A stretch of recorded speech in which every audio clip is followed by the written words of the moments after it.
What's up, guys? Welcome to Vintage Genetics, where it is all about classic bodybuilding. And today, this is Monday, June 11th. At June 15, I will be home in the Netherlands again, so we will be here for a few more days. But it's been going pretty well in terms of physique-wise, in terms of shape-wise, strength-wise. It is kind of a challenge to eat everything exactly as you're supposed to at home, but it has all worked out until now. And we trained every single day. We haven't had a single rest day. And the only rest day we had, we still did a lot of kayaking and swimming, snorkeling. So that's kind of a cardio day. So I'm really enjoying myself here for sure. And I will be showing you that on this video once again. But for now, let me show you a shape update of how I look like currently. So keep in mind, this is in the morning. I weigh around 112 and 113 in between that weight. I've been weighing that for the entire holiday basically, so making sure that I keep in shape. And I actually was in shape before the holiday already. I didn't want it to go too fast, so I made sure my carbs were a little higher than usual to keep the fullness, because I told you before, hydration here is very important. And sorry if the wind's a little too loud, but I'm doing my best to make myself clear. Anyway, let me show you the shape update.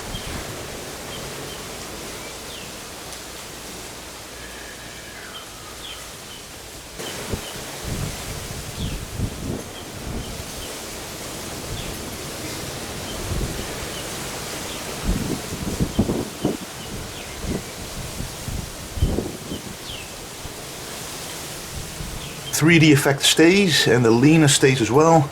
I'm happy because most of what needs to disappear is of course a layer of fat still, but mostly water weight. And right now it is very difficult to get rid of water weight because I already am sweating a lot, and the effect of the body is, hey, I'm losing water, so let's keep on to it. So there's always a layer of water over the skin when you're here.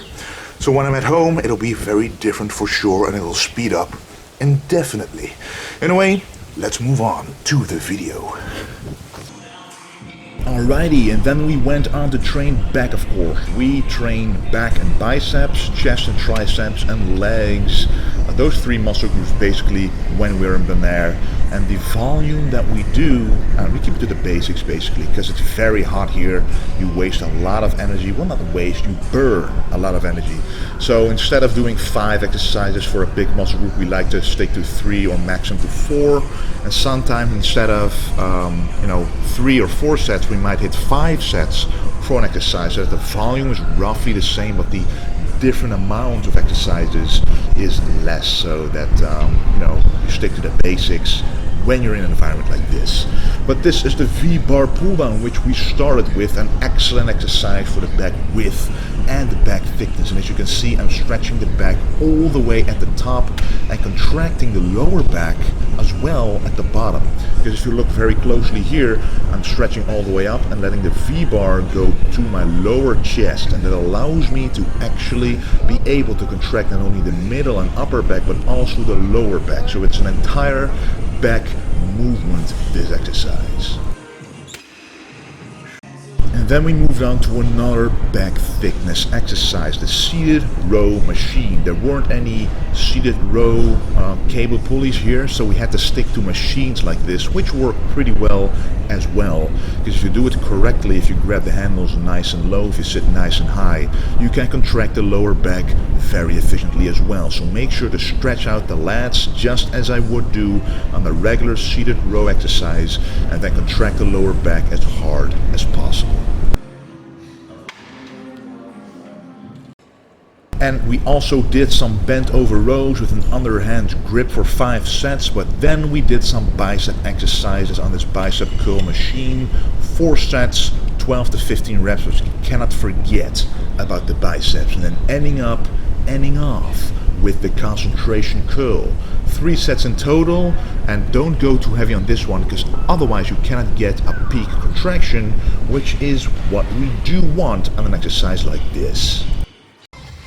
And then we decided to drive to the natural park, the national park of Bonaire, which is a very nice preserved natural area, which is kind of the difference between Aruba and Curacao and Bonaire, is that Bonaire has a lot more nature to offer, and especially preserved nature in parks like this, because as you can see right here, the road is already unpaved, it is grime, it is dust.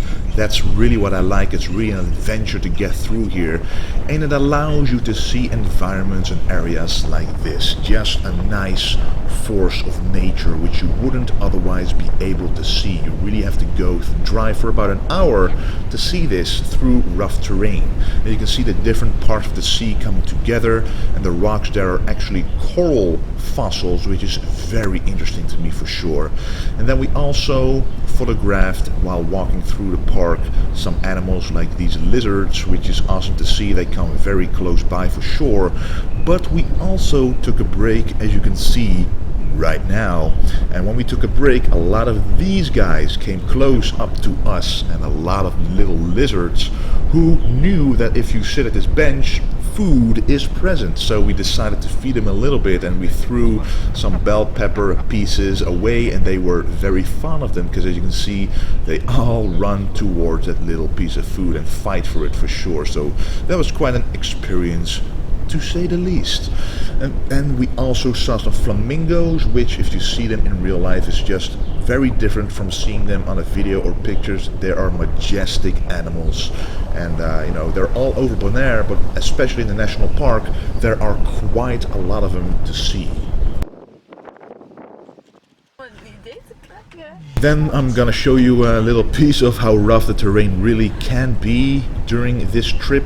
It takes about 2.5 hours to drive through the entire park if you do it non-stop, but it took us about 4 to 5 hours because we really wanted to see the environment as well, and we were very careful driving around because the terrain is really rough, and as you can see, you cannot really hold the camera still because we actually had to loan and borrow a real off-road car that is capable of driving on a floor, on a ground like this. So that was an awesome experience, to be sure.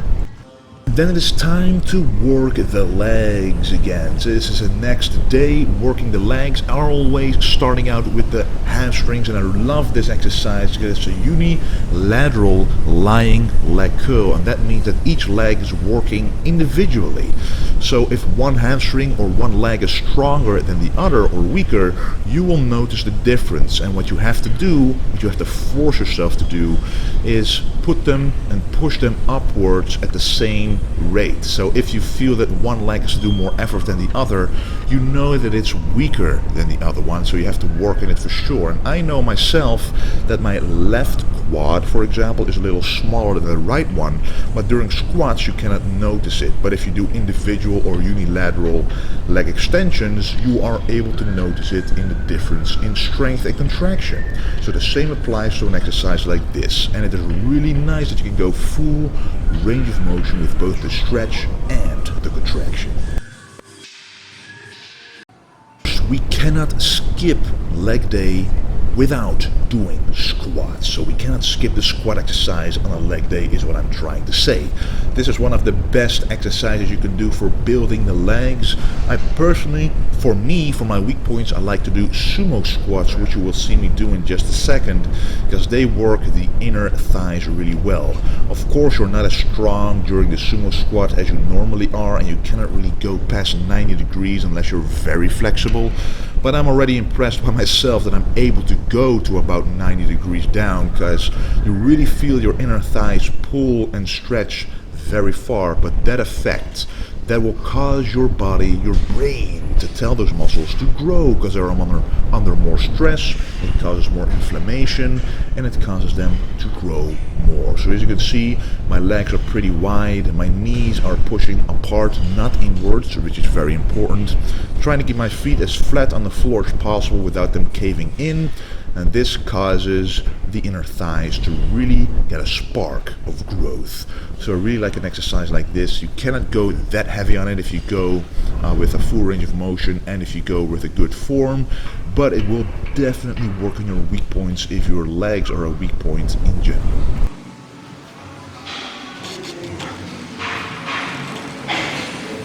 Then the last leg exercise of the day is the unilateral leg press. I already told you about the unilateral lying leg curl, but this leg press is really unique because I haven't seen it before. This is the second time I'm doing it because we both really love doing it. Again, you can now notice which leg is stronger than the other. So you really have to focus on doing the same motion, doing the same speed and movement with both legs. If you're not focused on that, one leg will do and push more than the other. So you really gotta look out for that. And of course, what better way than to end off a video with some classic posing. This is part of the routine that I did at the Royal London Pro, which is one of my favorite competitions that I ever did, of course, because I won my pro card there. But I really am aiming to do a very special classic posing routine at my next show within a few weeks, so be on the lookout for that. I want to thank you for watching, and don't forget to stay golden.